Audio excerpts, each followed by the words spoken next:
সিলেটের দুটি গ্যাস ক্ষেত্র থেকে মোট ১৬ মিলিয়ন ঘনফুট গ্যাস জাতীয় গ্রিডে যুক্ত হয়েছে বলে জানিয়েছেন বিদ্যুৎ ও জ্বালানি উপদেষ্টা অধ্যাপক ফাজুল কবির খান।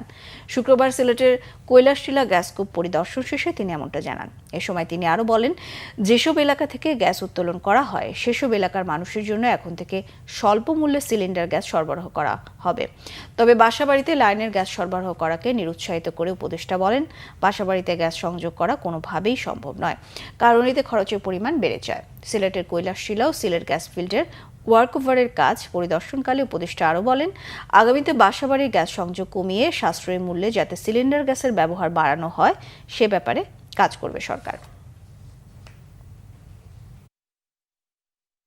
গ্যাসের যে কার্যক্রম, এখানে আমাদের কিছু এক্সপ্লোরেশন হচ্ছে, ওয়ার্কওভার হচ্ছে, মানে ওই যে কূপের আশেপাশে থেকে নতুন গ্যাস পাওয়া যায় কিনা।